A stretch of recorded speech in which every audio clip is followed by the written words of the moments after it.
Loktak na khoire ni kobru na len phu ni hai bai pai pu gi puari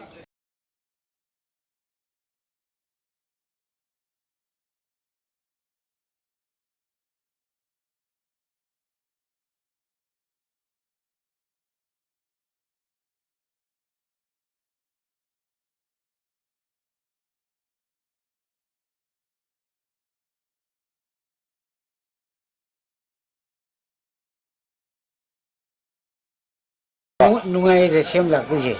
kanadi koi thang gi chakot thorang kanada sida masak mathum mai ta ko pam ngami simigi sikhat piheningi kanadi kodi pa sur ga kuchu khulai de ta ngi su tawni tawni mataw budi pangdeba yam de ba net kumba khoi ngai ku je simarang ga na thadan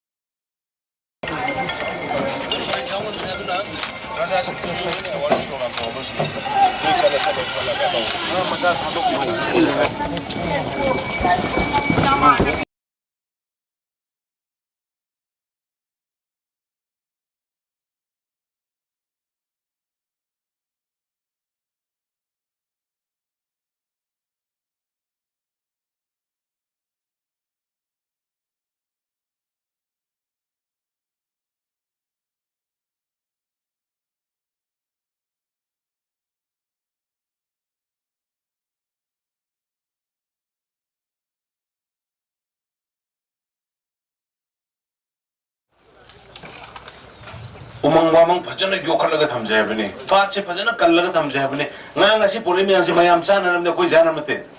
mayam ngami me ala phar ga mate yonjara imung hingjaro adana akoi dada ga doisi me thamanung da nga masa crore mane koi dada ga doisi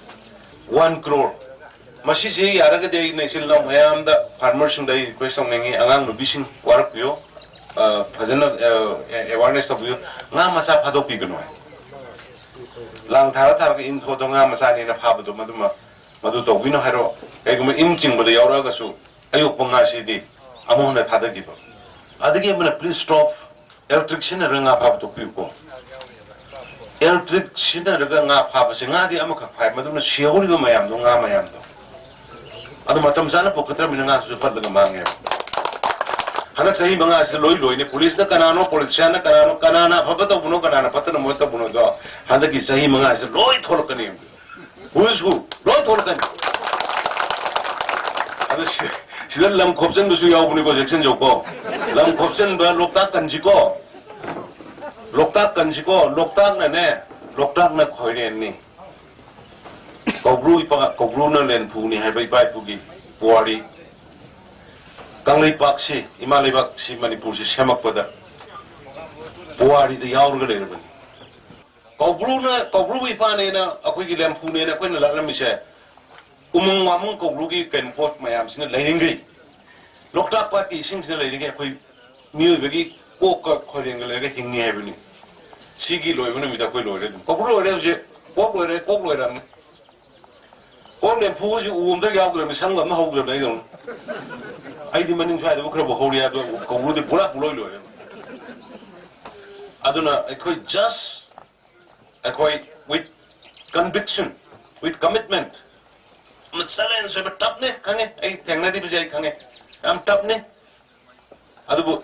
salience it up, say, I quite a mundra didn't see mirror and little mirror.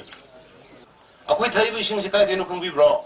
Sing the gee, Tarak Paduni. Sing the Wazir, now I did Unishin Pazal go popular, sing a popular Ame, Waziki Popit Habagi,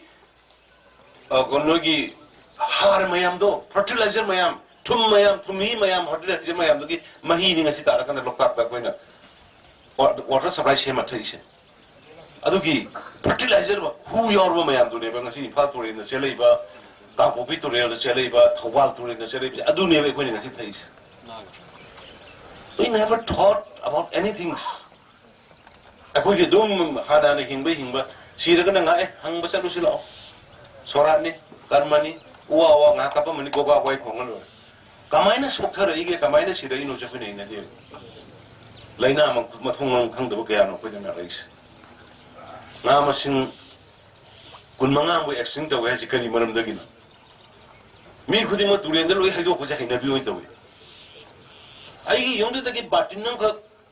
natragna plastic bag amoda putho ga konthong da punjal ga thambagi mota tulen da phatta boda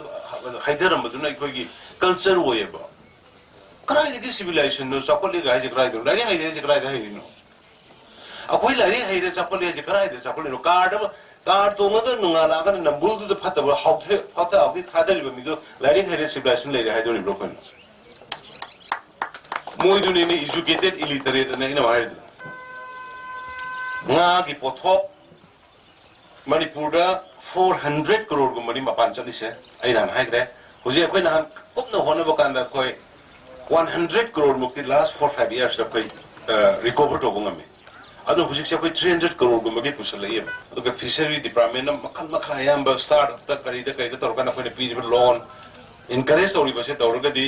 at least laiba chahi ahum maris da di ekoi mapandagi nga pusal pangam gudra hai ba adu bi thaja bai koi da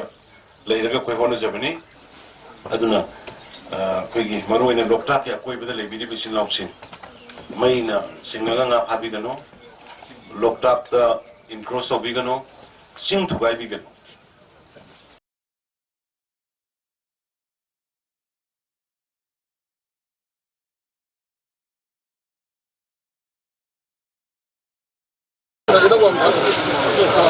Oh